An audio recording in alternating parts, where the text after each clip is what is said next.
Graças a Deus, igreja. Amém? Abra sua Bíblia comigo.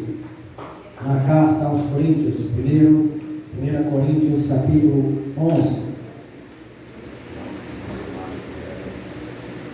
Seria o tema da nossa EBD hoje de manhã, mas o Espírito nos conduziu em outra programação, desenvolvendo outra programação hoje pela manhã, mas a escola bíblica dominical sobre a ceia do Senhor e os princípios do conhecimento. A gente vai tentar trabalhar alguma coisa hoje aqui à noite, mas eu quero convidar as crianças aqui à frente para a gente poder estar orando por todas elas antes de irem para a classe.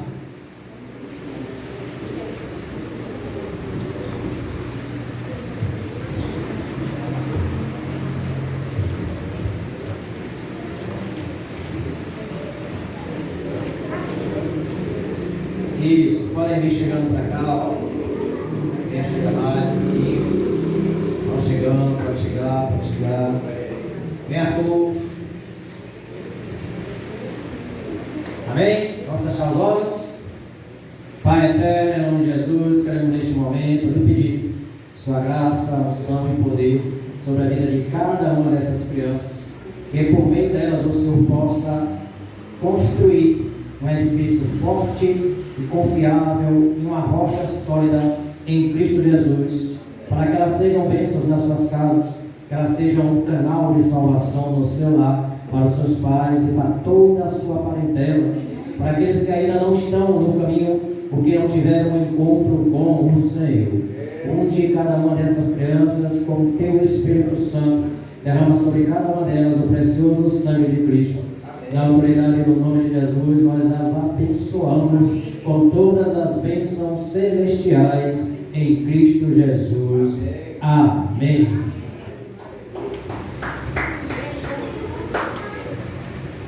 Primeira Coríntios, capítulo 11, a partir do versículo 23, o apóstolo Paulo escreve a respeito da ceia do Senhor.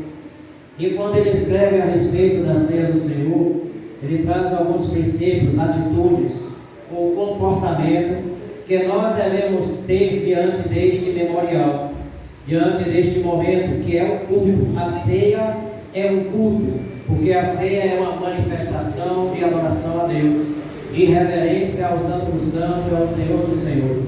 A ceia é uma cerimônia solene, porque ela é prestada ao Deus que fez e criou todas as coisas. A ceia é um memorial, porque ela traz as nossas memórias, ela traz a nossa lembrança, o nascimento de Jesus Cristo, a sua vida aqui na terra enquanto ele andou no meio dos homens. Ela fala da sua morte e da sua ressurreição até a sua volta, porque Jesus veio, nasceu, viveu, andou entre os homens, morreu, ressuscitou e está à destra do Pai nas alturas. Mas a palavra nos garante que ele voltará para nos levar juntamente com ele. Todos aqueles que estiverem prontos, preparados, lavados e remidos pelo sangue do Cordeiro. Todos aqueles que estiverem caminhando juntamente no mesmo pensamento, no mesmo propósito e para o mesmo alvo, que se chama Jesus.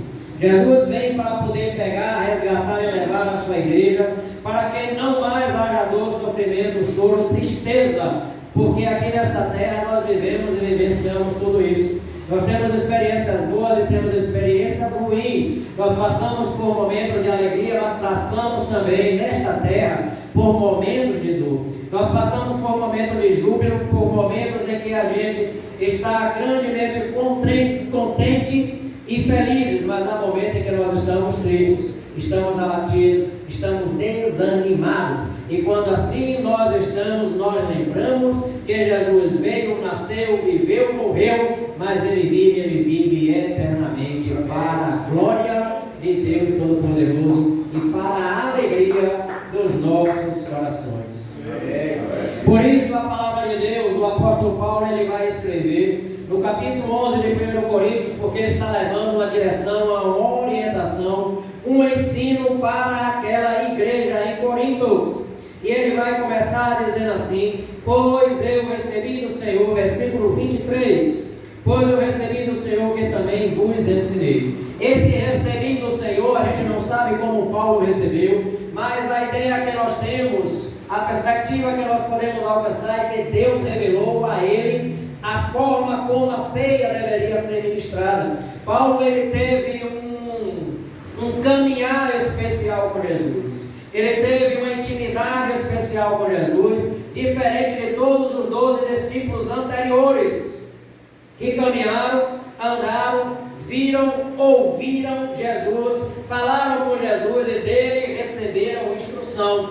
Paulo não andou com Jesus, não caminhou com Jesus, não viu os milagres de Jesus, mas recebeu do próprio Jesus toda a revelação que ele precisava para trazer instruções para as nossas vidas. É por isso que ele diz: pois eu recebi do Senhor o que também vos ensinei. O que ele está querendo em primeiro ponto nos dizer que tudo aquilo que Deus traz em nosso favor é para que a gente possa compartilhar para com o mundo. Nenhuma bênção que a gente recebe do céu, das regiões celestiais, nenhum livramento que a gente recebe dos anjos é para que nós nos orgulhemos nisso, mas para que compartilhemos para com os outros. Todo testemunho na nossa vida será um testemunho de edificação para aqueles que não têm testemunho. Toda experiência em nossa vida com Deus é um testemunho para a vida daqueles que ainda não tiveram experiência com Deus. E nós precisamos viver as experiências com o Senhor todos os dias, em santidade, em nobreza, em fidelidade, em obediência e em honra ao nome do Senhor. Porque Paulo diz: ó, pois eu recebi do Senhor que também vos ensinei. Hoje estamos aprendendo, conhecendo desta palavra, porque o apóstolo Paulo não só ensinou, como também ele deixou registrado estas palavras para que delas pudéssemos tomar conhecimento.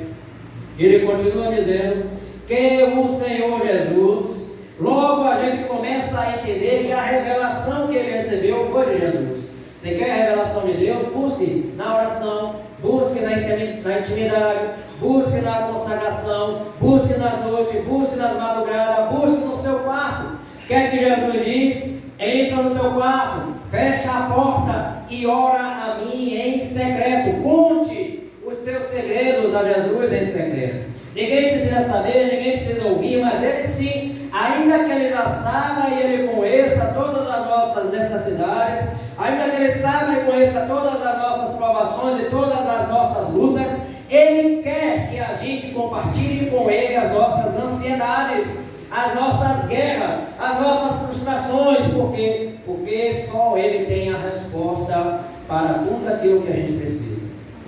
Só em Jesus a gente alcança descanso. Só em Jesus a gente alcança paz. Por isso a gente precisa nos dirigir e ser direcionado para a presença de Jesus.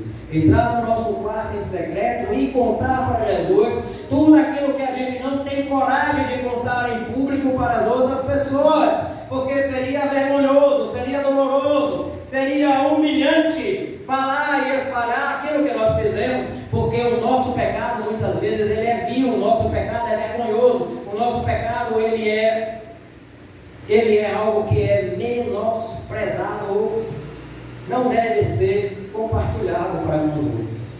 Por isso que a gente compartilha os pecados que temos ou que cometemos às escondidas, debaixo de 7 chaves, com o Senhor Jesus, porque com Ele nós não precisamos ter reservas.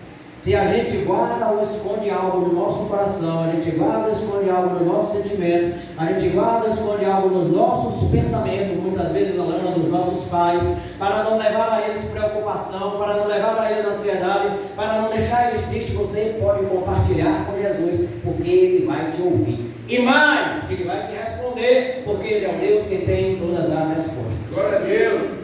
Ele é o Deus que pode fazer, e que pode realizar, e que pode mudar, e que pode transformar as nossas vidas. Ele é o Deus que fez todas as coisas, e todas as coisas existem por meio dele, para ele, sem ele, nada do que foi feito se fez. E a Bíblia vai dizer assim: aquilo que eu recebi do Senhor, o que também vos ensinei, que o Senhor Jesus, na noite em que foi traído, tomou o pão. Quem traiu Jesus? Todos nós, eu e você, toda a humanidade, todo mundo traiu Jesus. todas as vezes em que a gente mergulha no pecado, no erro, na desobediência, todas as vezes que a gente caminha por caminhos tortuosos, que a gente quer desviar do caminho da verdade e da vida que se chama Jesus, nós estamos traindo Ele. E às vezes nós já entregamos nosso coração a Ele, mesmo entregue o nosso coração, e mesmo salvo e mesmo selado pelo sangue de Jesus, ainda assim às vezes a gente continua o traindo todas as vezes que a gente cai ou recai naqueles mesmos pecados que nos perseguem o tempo todo. Mas para poder vencer esses pecados nós temos o sangue do Cordeiro que foi derramado ali na cruz do Calvário. E a palavra vai dizer assim, ó, na noite em que Jesus foi traído. Preste atenção, as formas de traição geralmente acontecem na noite, porque a noite traz a ideia de algo que é feito às escondidas. Ninguém vai dizer para você que vai fazer algo contra você, de forma que você veja ou perceba isso de dia. Esse da noite aqui quer dizer algo que é feito às escondidas, ou algo que é feito em secreto, ou algo que é feito ou que é planejado sem que ninguém saiba, mas tenha certeza que Deus sabe todas as coisas. E antes mesmo que aqueles planos que alguém planejou para nos trair, ou para ir contra as nossas vidas, o nosso pensamento, os nossos sonhos, ou os nossos projetos, Deus já tem conhecimento de muitos deles. E aí que a revelação Maria entra aqui, porque Deus revela muitos por sonhos, Deus revela muito por visões, Deus revela muito pelo meio da sua própria palavra, Deus revela a nós por meio do louvor. Nós precisamos apenas estar sensíveis à revelação e à forma como Deus nos quer revelar algo. É o que Paulo diz: eu recebi do Senhor, assim como você, Eduardo, também pode receber. Assim como eu também posso receber, assim como todos nós também podemos receber, quando nos colocamos debaixo da segurança que se chama Cristo Jesus. E diz a palavra: e tendo dado graças, partiu e disse. O que ele partiu? Ele tomou o pão, o versículo anterior diz: na noite que Jesus foi traído, ele tomou o pão. Olha o que é o pão, traz a ideia de unidade. O pão traz a ideia de comunhão, porque o pão era uma peça só, que estava ali composta na mesa. E a palavra vai dizer que agora Jesus, ele pega aquele pão, e ele agradece a Deus. Ele diz: e tendo dado graças, o partiu. A gente encontra uma igreja aqui em Coríntios dividida. Era uma igreja onde não faltavam dons. Tinha um dom de língua, tinha um dom de revelação, tinha um dom de socorro, tinha um dom de maravilhas, tinha um dom de milagres, tinha um dom de cura, tinha um dom do que você pensar e imaginar. Tinha muitos dons, mas eles não sabiam caminhar nesses dons que tinham, e muitas vezes eles traziam aquilo para si e elevavam-se como se fosse um melhor do que o outro. E quando eles se reuniam para a ceia, cada um levava o seu alimento, cada um levava o seu prato, cada um levava a sua refeição e comia separado dos demais. Enquanto eles se rebelavam para comer separado, distanciado um dos outros, cada um no seu cantinho, no seu recanto. Para você entender, vou clarear para você entender, talvez você não esteja entendendo. Aquele grupo da igreja se reunia para celebrar a ceia e cada um levava uma refeição ou um prato especial para poder compartilhar, e a ideia era compartilhar com todos, mas eles só compartilhavam com aqueles que estavam próximos, que eram chegados ou que eram da própria família. É isso que Paulo está aqui questionando, é isso aqui que ele está criticando, porque Jesus, quando ele pega o pão inteiro, ele divide e reparte com todo mundo. E ele compartilha com todo mundo. Em Deus nós fazemos parte e compartilhamos, e não somos egoístas ou não nos separamos dos demais, porque Jesus não veio para nos separar, mas ele veio para nos unir. Jesus não veio para nos separar, ele veio para nos juntar. Jesus não veio para nos separar, mas ele veio para que nós possamos viver em comunhão, independente de idade, independente de cor, independente de sexo, independente de nível intelectual, de nível social, de poder aquisitivo. Ele é o equilíbrio da igualdade que nos faz um igual ao outro. Ninguém diante de Deus é melhor do que ninguém, só Deus é melhor do que ninguém. Ninguém diante de Deus é melhor do que ninguém, ou maior do que ninguém, só Deus é melhor do que todos e maior do que todos. só Jesus. E nele todos nós somos feitos unidade e comunhão. O primeiro ponto que a palavra diz e nos traz a atitude é que nós devemos dar graças. Nós devemos ser agradecidos por Deus. Ele te pegou, Ele te levou, Ele trouxe de volta. E Ele está trabalhando na sua vida. Lá trabalhou, aqui trabalhou e continuará trabalhando. Você não tem ideia dos livramentos que Ele lhe deu na ida, do livramento que você teve na volta e do livramento que você continua tendo. Mas mesmo que a gente não tenha conhecimento daquilo que Deus anda fazendo todos os dias em nosso favor, o nosso dever e a nossa disposição de coração é agradecer. A primeira coisa que o texto faz é que, tendo dado graças, Jesus ensina que antes de todas as coisas e antes de qualquer coisa, nós precisamos, Mariana e Mariana, ter um coração agradecido. Tem duas Marianas, não? Por isso, Mariana e Mariana, nós precisamos ter um coração que seja agradecido. Um coração agradecido é um coração que reconhece aquilo que Deus tem feito por nós.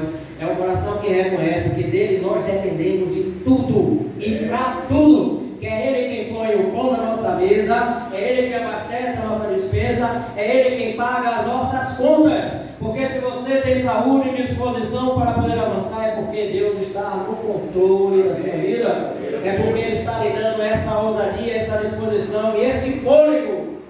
Olha que interessante, esse fôlego só Ele pode tirar.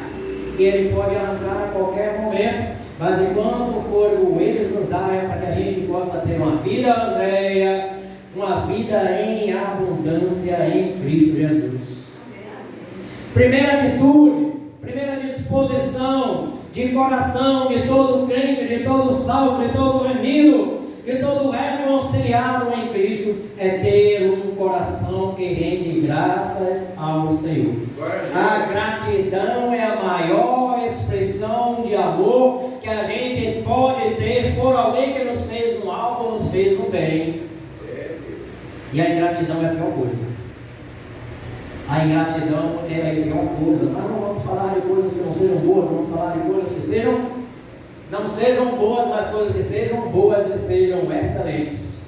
Um coração agradecido, mas pelo que? Aquele coração estava agradecido pelo pão. A palavra vai dizer que Jesus, Ele dá graças, Ele toma o pão e Ele reparte e divide e entrega aos seus discípulos. O que é que o pão significa? Provisão. Provisão física, de que nada irá faltar na nossa mesa. Provisão espiritual, de que nada irá faltar em nosso espírito. E provisão emocional, de que nada irá faltar em nossas emoções. Deus trabalha as nossas provisões físicas, nos dando a casa, nos dando a comida, nos dando a roupa, nos dando a água, fazendo e trazendo ao nosso alcance todas as nossas necessidades. Jesus diz assim: não andeis preocupado com coisa alguma, mas buscai primeiro o reino dos céus, e todas as demais coisas vos serão acrescentadas. Às vezes a gente está preocupado em buscar o reino do mundo, o reino da terra, o nosso próprio reino, preocupado em trabalhar e estudar. Isso é louvável e é necessário. Trabalhar, estudar, se qualificar, ter uma profissão no mundo. Mas o mais importante de tudo é o reino dos céus. Nada disso aqui na terra tem valor se você não estiver preparado para ir para lá. Porque só realmente o que tem valor e é precioso é o que está nos céus. Porque Jesus vai dizer que aqui o ladrão vem, rouba, a traça, corrói e o ferrugem destrói. Mas no céu não tem traça, não tem ladrão, não tem ferrugem, não tem nada que possa tirar das suas mãos aquilo que Deus lhe dá. E a palavra do Senhor vai dizer que Ele nos traz provisão física, mas Ele nos traz, acima de tudo, a provisão espiritual. O que é que a gente precisa espiritualmente? Da salvação do nosso espírito. Um dia o espírito que aqui nesse corpo está vai se deslocar dele, vai se desligar dele, vai se soltar dele, vai quebrar os elos e as amarras que tem com este corpo. E esse espírito ele vai para algum lugar. E ele vai para o lugar onde Jesus determinar. E ele vai para o lugar onde Jesus determinar. E para o lugar onde você aqui na terra fizer a sua escolha de disposição de vontade, porque só em Cristo Jesus nós temos salvação. Amém. Glória a Deus. Entrega a tua vida ao Senhor e tudo mais Ele fará. Deus amou o mundo de tal maneira que deu o seu único Filho. Para quê? Para todo aquele que nele crê. Crê em Jesus Cristo. Para todo aquele que nele crê, não pereça. Deslocou o espírito do corpo. Aquele espírito ele vai para uma eternidade de vida ou para uma eternidade de morte. Isso é sério.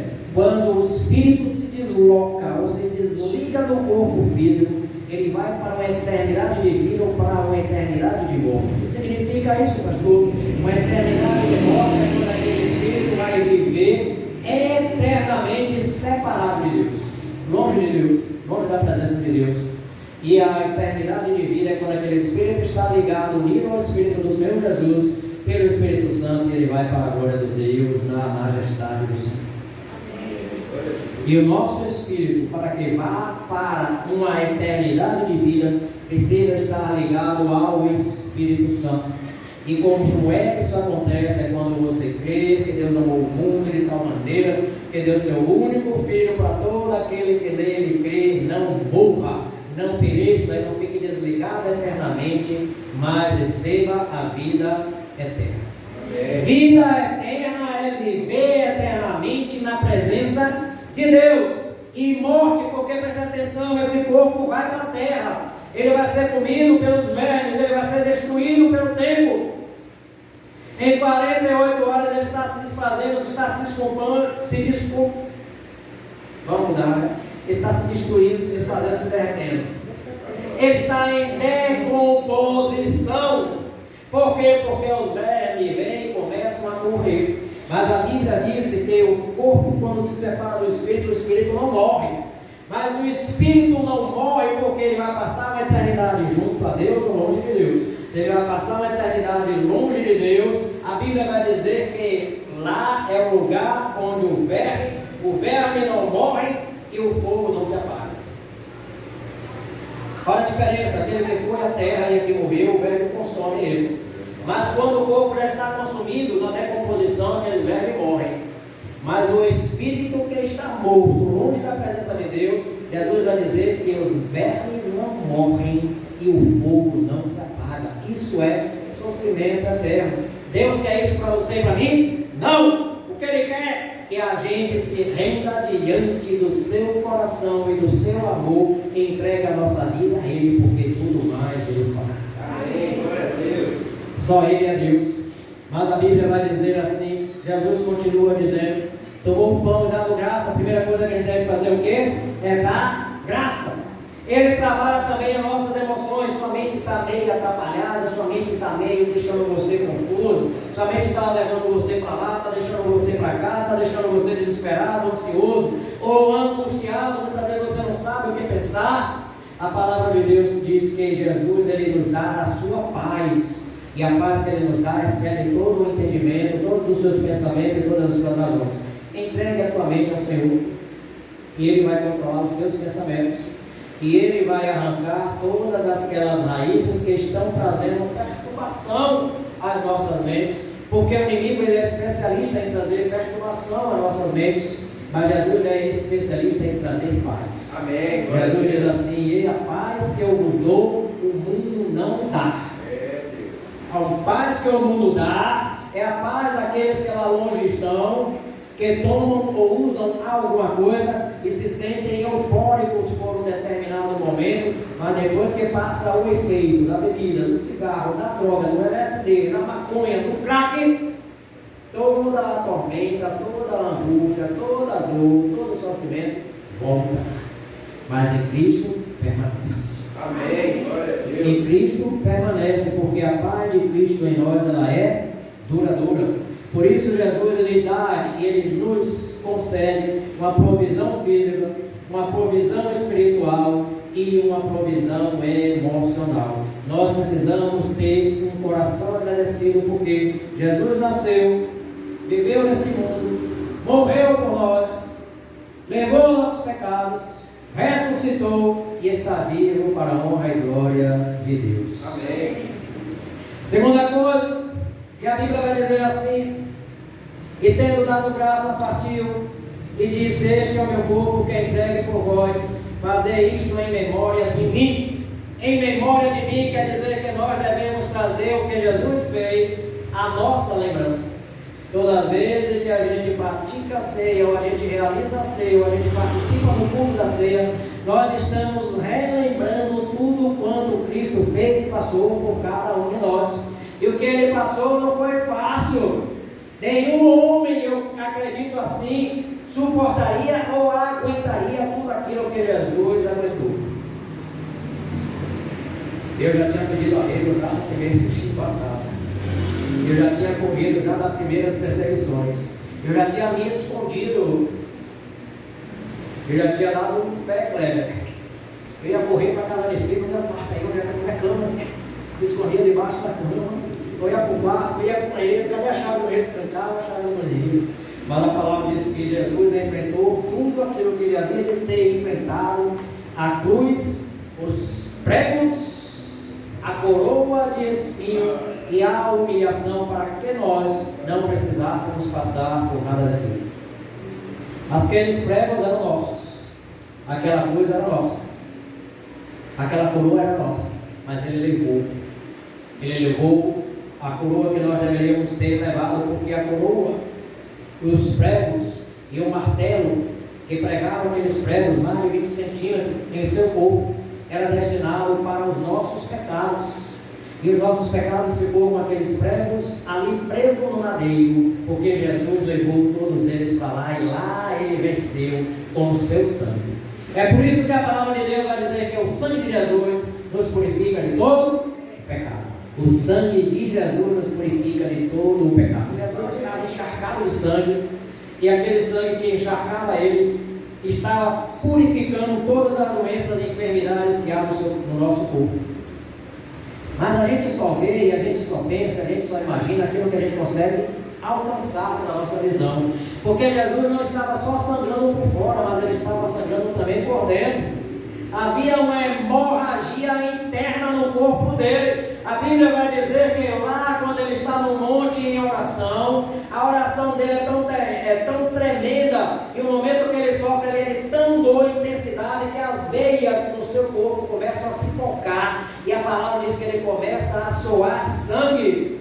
Havia sangue só por fora, não, Magmar. Tinha sangue por fora, tinha sangue por dentro, porque o sangue de dentro estava curando o nosso coração. O sangue de Deus estava curando a nossa mente. O sangue de Deus estava curando as nossas emoções. Clame pelo sangue de Jesus. Você quer salvo, quer ser liberto, quer ser curado? Clame pelo sangue de Jesus, porque ele não foi derramado só fora de nós, mas dentro de nós. Porque não só foi derramado dentro de nós para nos limpar por dentro, porque dentro agora, limpado, lavado, remido e purificado pelo sangue de Jesus, habita o Espírito Santo de Deus. Amém, glória a Deus. Olha que interessante. O Espírito Santo, ele vem se ligar aos nossos corações, ao nosso espírito. Mas antes que isso aconteça, o que Jesus faz? Purifica o espírito. Você já parou para pensar nisso? Eu nunca parei. É como diz o pastor amigo meu, desceu quentinho agora lá do céu. Por quê? Porque o sangue não é só por fora, mas o sangue é também por dentro. Isso nos mostra que Deus, quando Ele trabalha na gente por dentro e de dentro para fora. Porque mais importante não é o seu exterior, não é a roupa que você veste, a forma como você se veste, não é a forma do seu penteado, dos seus cabelos, nem os seus lindos olhos, morenos ou castanhos. O que mais Deus está procurando em você é o seu coração. É isso para que Deus tenha mais valor, porque Deus não olha a aparência do homem, o exterior do homem, Ele olha o coração. Por isso nosso coração precisa estar sempre andando reto, limpo, na presença do Senhor e santificado, na presença do Senhor Jesus. Por isso Ele diz, ó, semelhantemente, fazer isso em memória de mim é trazer à lembrança todo o sacrifício que Jesus sofreu ali na cruz do Calvário, a sua vida e a sua morte. Traz a lembrança do sacrifício que, segundo a palavra em Hebreus, é o sacrifício perfeito. Se no Antigo Testamento, André, os homens precisavam ficar sacrificando todas as vezes em que caíam em pecado, hoje mais não precisamos ficar sacrificando porque Jesus já fez o sacrifício perfeito. E como é que a gente oferece, Edmilson, o nosso sacrifício a Deus? Tomando o sacrifício de Jesus pela fé. Pela fé eu creio que o sacrifício que Cristo passou e provou também me purifica e me santifica para a honra e a glória de Deus. Glória a Deus. Esse é o sacrifício perfeito. Ele fez uma única vez e não será necessário fazê-lo de novo. Jesus, quando ele morre ali na cruz, ele derrama o seu sangue e diz: está consumado, porque o sangue dele selou a nova aliança e a promessa que temos em Deus de que um dia iremos morar com ele no céu. Quem vai para o céu aqui? Diga: eita glória! Eu vou, você vai? Amém. A palavra de Deus diz que a gente tem que lembrar, porque isso é para nós um memorial. O que é um memorial? Muitas vezes as pessoas fazem um quadro, fazem um desenho, fazem uma estátua, fazem um símbolo, porque quando a gente olha para aquele símbolo, para aquele desenho, para aquela estátua, aquilo traz a gente uma memória. Às vezes você quer relembrar e rememorar aqueles que já se foram e que na sua vida fazem muitas faltas hoje. Aí para onde você vai para o álbum de recordação, você vai para as escritas, você vai para aquilo que ficou registrado, porque aquilo vai lhe trazer à memória aqueles momentos de lutas, mas também os momentos de vitórias.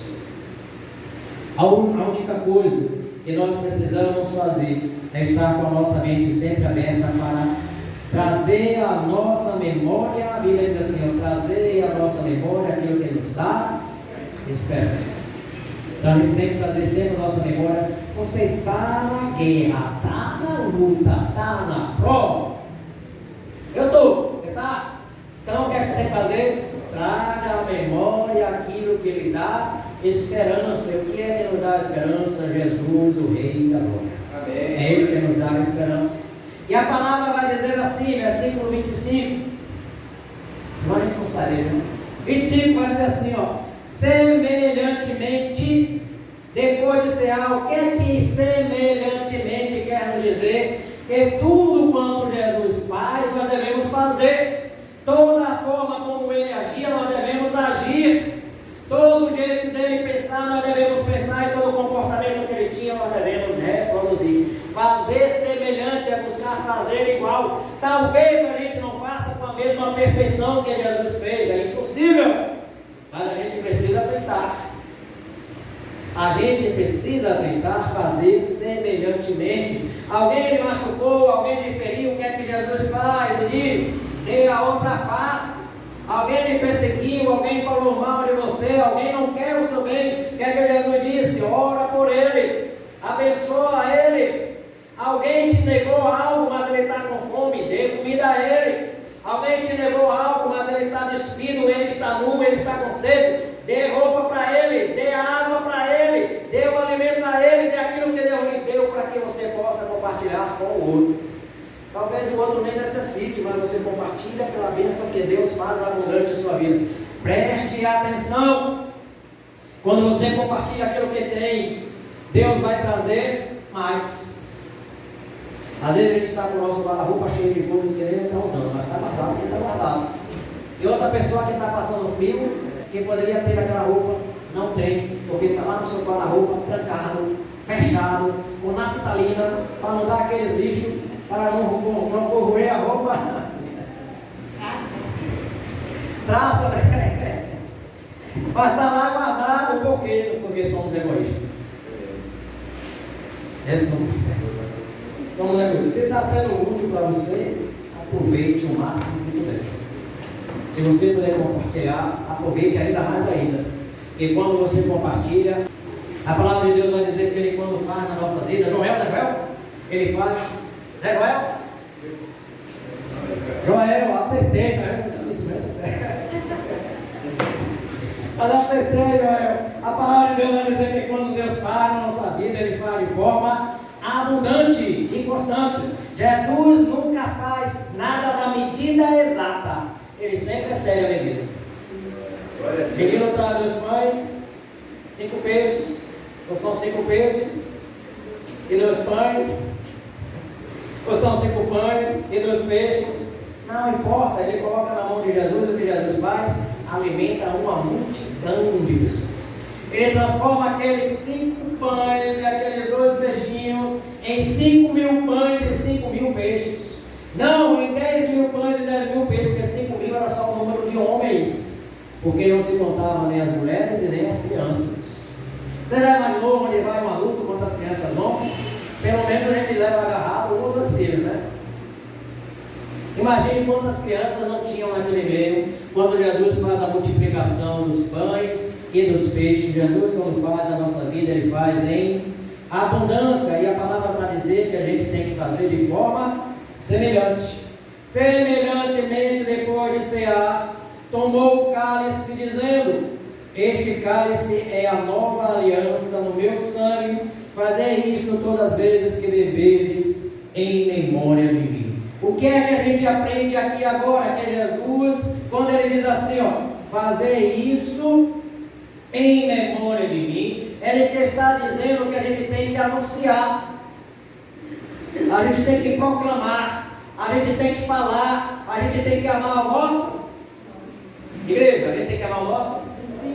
Ame o nosso? Ame o seu vizinho, é um projeto que nós estamos trabalhando na igreja. Quem é o seu vizinho? É o seu próximo.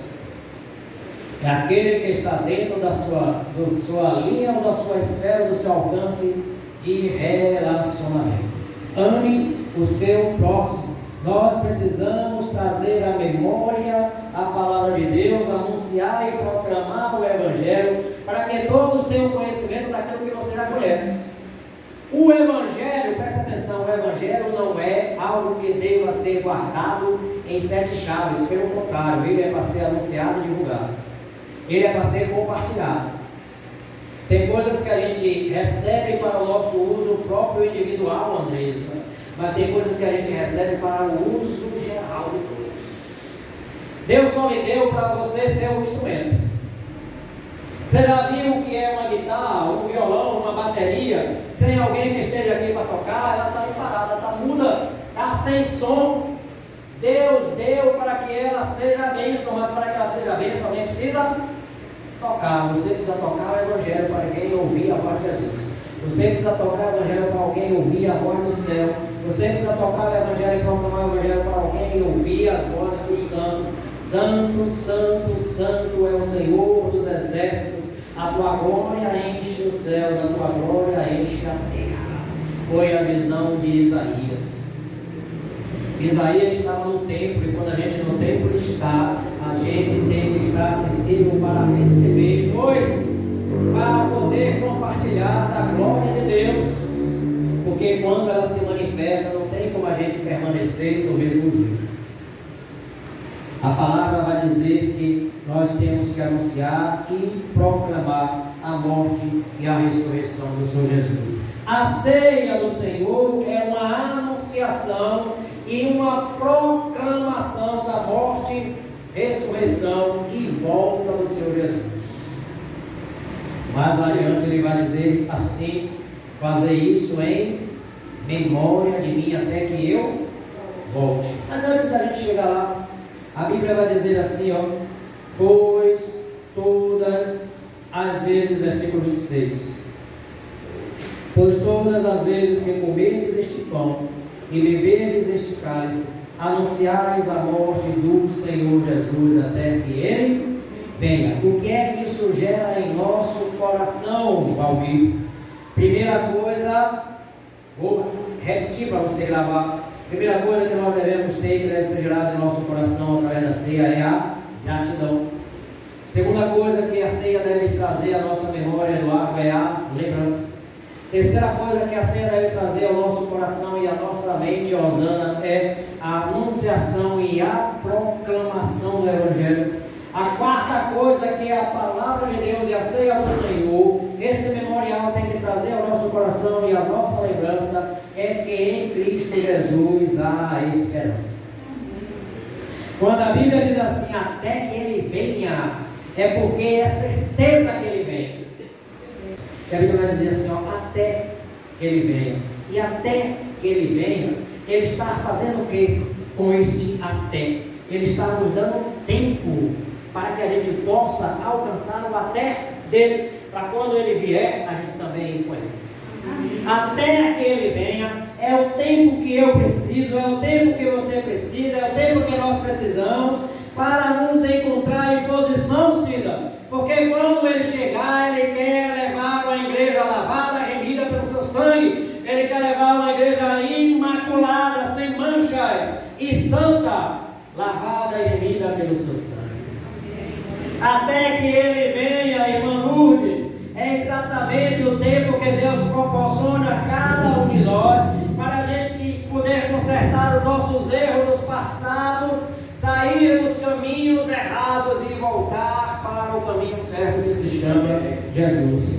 Até que ele venha para que a gente possa largar aquele vício, a gente possa largar aquelas ideias, a gente possa largar aquele pensamento, a gente possa largar aquelas cadeias e prisões que nos acorrentam, que nos prende e que não quer nos deixar avançar e vencer em Cristo. Até que ele venha, Chile. Mas esse até que ele venha determina que ele virá. E haverá um dia em que ele chegará. E quando ele chegar, não haverá mais tempo, porque não vai ter mais o até.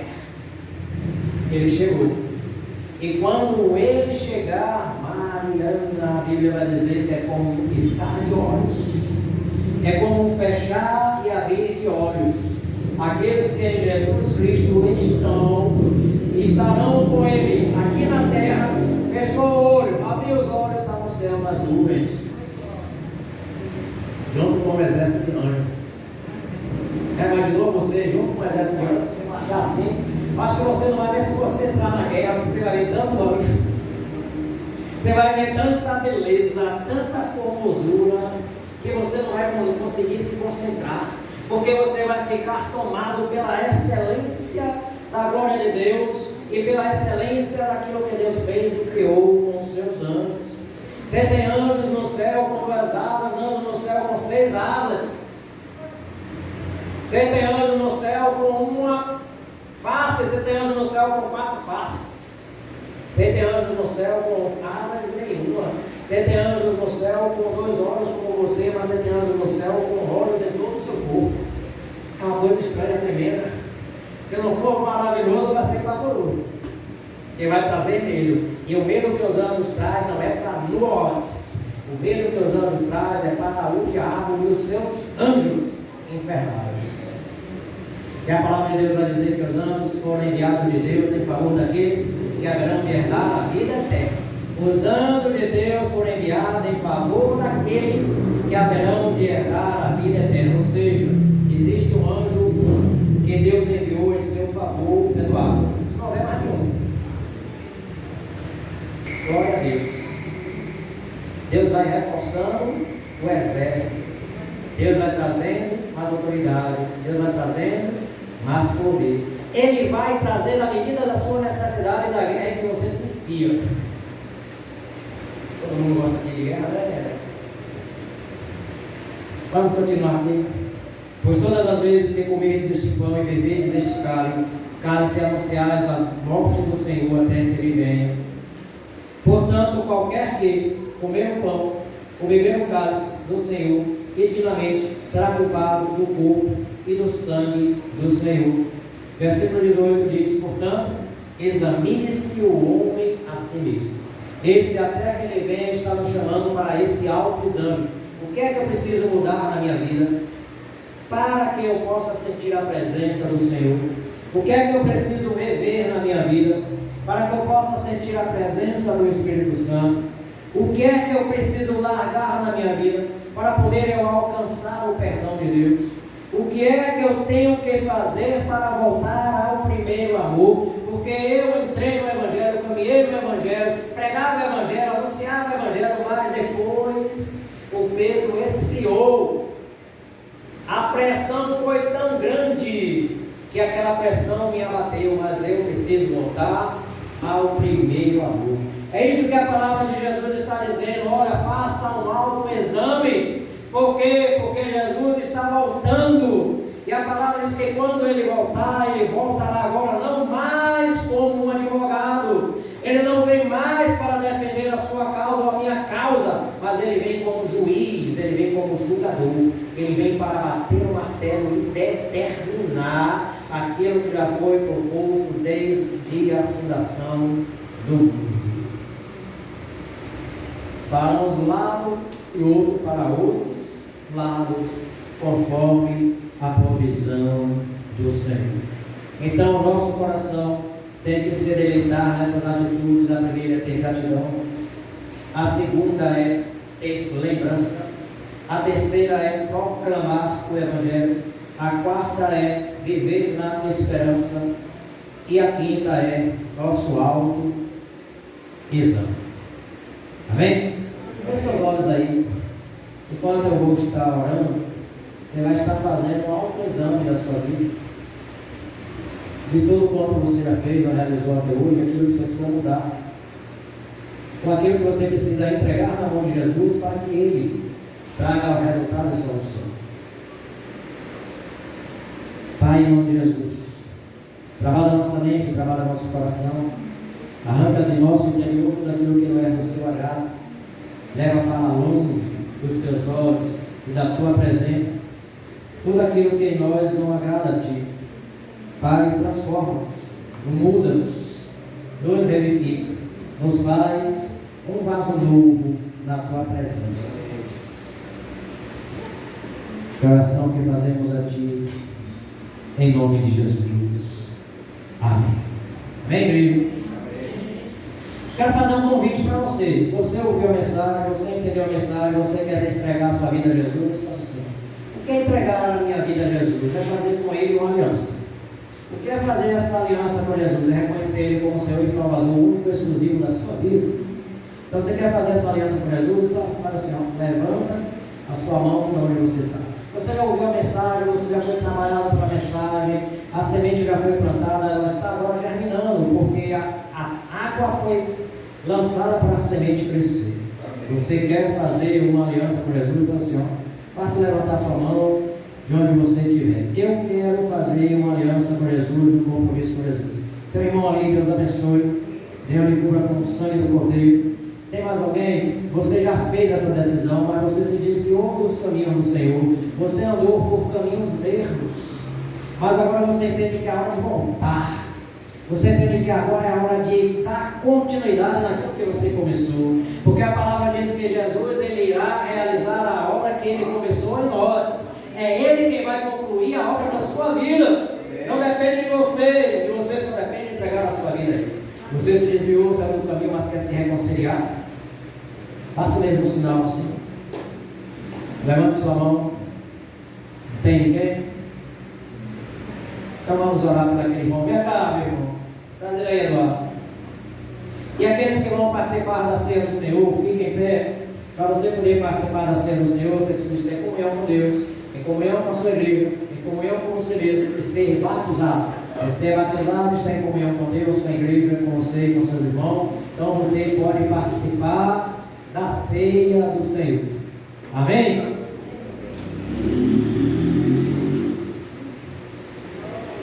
Valmir, Rose, vem cá vocês dois.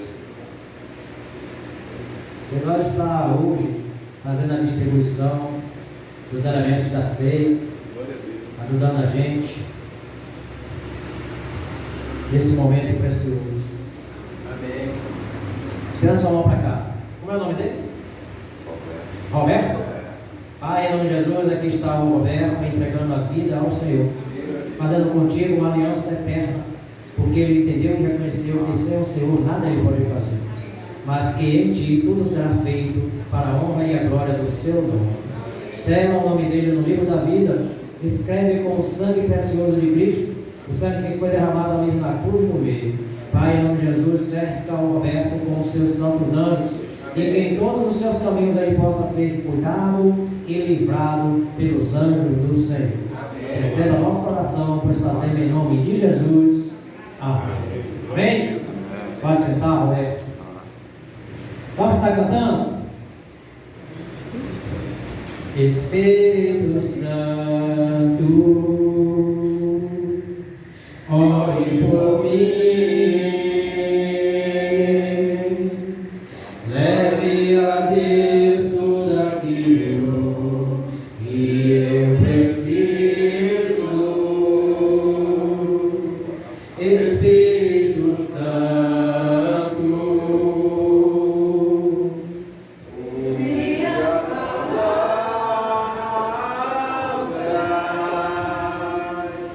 eu necessito usar, mas não consigo. Ajude nas minhas fraquezas, não sei como devo pedir. Espírito Santo, vem interceder por mim. Todas as coisas cooperam para o bem daqueles que amam a Ti, Espírito Santo. Vem orar por mim. Estou clamando, estou pedindo, só Deus sabe a dor que estou sentindo. Meu coração está ferido, mas o meu clamor está subindo. Estou clamando, estou pedindo, só Deus sabe a dor que estou sentindo. Meu coração está ferido, mas o meu clamor está subindo.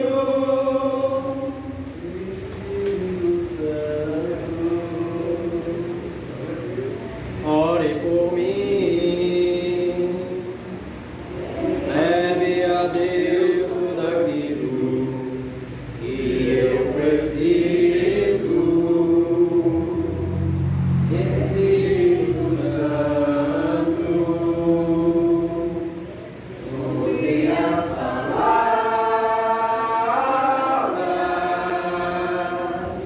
eu necessito usar, mas não consigo. Ajude nas minhas fraquezas, não sei como devo pedir. Espírito Santo, vem interceder por mim. Todas as coisas cooperam para o bem daqueles que amam a Ti, Espírito Santo. Vem orar por mim. Estou clamando, estou pedindo, só Deus sabe a dor que estou sentindo. Meu coração está ferido, mas o meu clamor está subindo. Amém. Glória a Deus. Então disse o Senhor naquela noite em que ele foi traído, ele tomou o pão, ele deu graças ao Senhor e disse: este é o meu corpo, que é dado por vós, fazer isto em memória de mim. Comamos.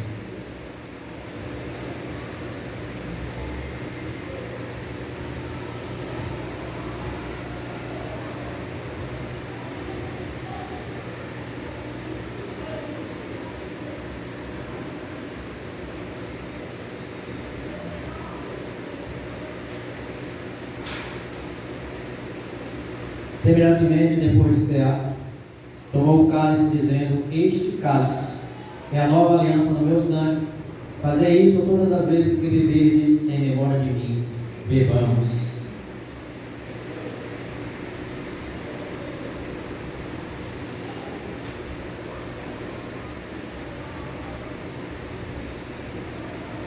Pois todas as vezes em que comerdes este pão e beberdes este cálice, anunciais a morte do Senhor até que Ele venha.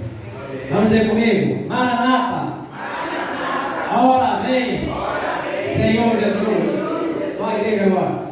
Maranata, ora vem, Senhor Jesus! Amém! Vá passando o seu corpo aí à frente, a pessoa que está à sua frente, para poder chegar até aqui a gente. Aí vai pegando até chegar aqui na mão de Chile, o Chile coloca ali no Lourdes, pode ser.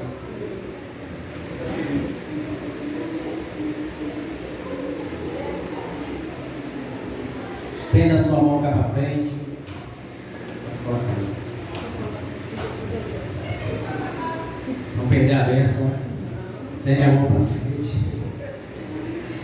Que o amor do nosso Deus, que nos guarda e nos cobre, por sua infinita bondade, possa ser sobre as nossas vidas, a nossa casa, a nossa família e a nossa parentela.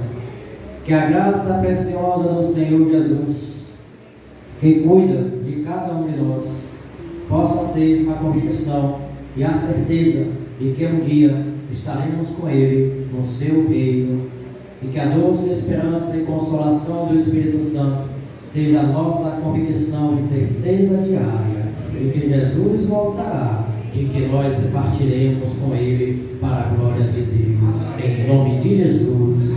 Amém. Se Deus é por nós, agindo Deus, a vitória é nossa, em nome de Jesus. Amém. Não saia daqui sem antes abençoar a pessoa que está ao seu lado e ser abençoada em nome de Jesus.